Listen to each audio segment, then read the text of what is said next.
And I this mean, is why I like NFTs. yeah, I think that's the one thing that I think a lot of people we talk about that people always undervalue is the community. I feel like Oh, you can't sell to so no one. So exactly.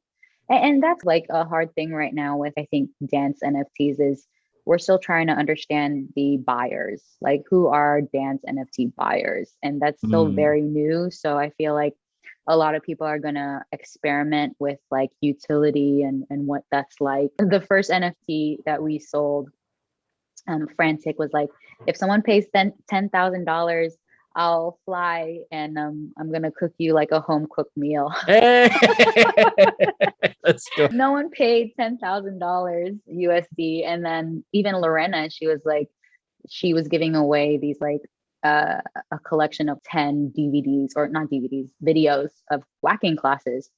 And you have to pay like, I think close to 300 to $400 for 10 recorded videos, which if you do the math, that breaks out to like $40 per video. Mhm. And no one bid that high. And so we're trying to understand like who is out there like buying dance NFTs, and that's going to emerge obviously as more dancers come onto the space and as more dance enthusiasts and dance fans come into the space. So I think a lot of people are going to be experimenting with what kind of utility and what's the most effective way to onboard your community into the Yeah. NFT space too. Yeah, Mhm. that's definitely one thing. I didn't think it was the demographic or the ideal Mm, customer for this. exactly.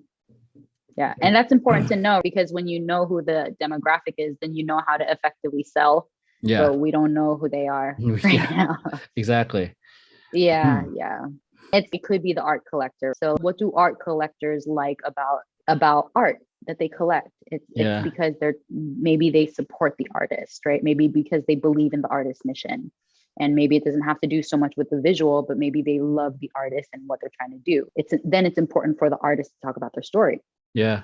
And then if it is about the visual, right? If the visual of the art like speaks to your identity and like who you are, um, communicating that even more, maybe having a portfolio in which like you show a lot of similar types of work and you talk about what the message is of the visual, that's going to resonate with someone who really appreciates like the actual art. But if someone loves community, maybe they want to get plugged into like your community. Maybe you do, and again, I think this is future visions for dance, right? Like maybe if you do like in-person events, or maybe if you have like merchandise or whatever, like maybe they'll Yeah. buy for utility.